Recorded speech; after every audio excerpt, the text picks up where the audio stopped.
Hi, I'm Dr. David Hill, and today we're going to be talking about how to stop an acid reflux attack.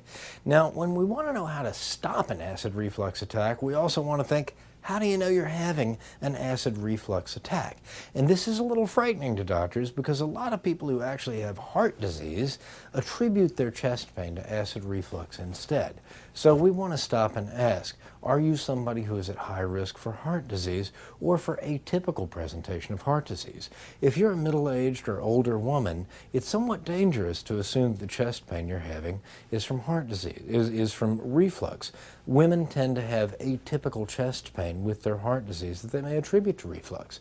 If you have a history of diabetes, if you are a smoker, if you have high cholesterol levels or a strong family history of heart disease, I would encourage you not to assume that your chest pain is from reflux. Now, if you want to try something, I would reach for the good old-fashioned antacids first line in the middle of an attack.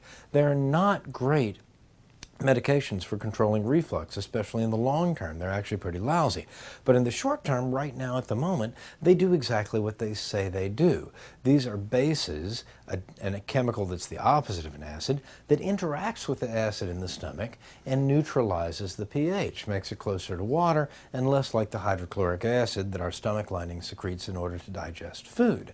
These things may give you very quick relief. Now, there are two other classes of medication that are also over-the-counter and can be dramatically helpful. One is called a type 2 antihistamine. Now, is that good for allergies? No, it's good for reflux. These are medicines you've heard of. Zantac, Pepcid AC. Those are two very common examples. If you look at the generic names, they usually end in something adine. Ranitidine, nizatidine are two of the most popular, but there are a few others that are also over the counter. These are good for short-term control. They're not great for long-term control because a lot of people, after they take them for a few weeks, start to become acclimated to the medicines. They stop working so well. The most potent class of medications we have now has one member over the counter, and that is the proton pump inhibitors. The over-the-counter version is called omeprazole. The brand name is Prilosec. And one of these or two of these twice a day may be very helpful in long-term control of reflux.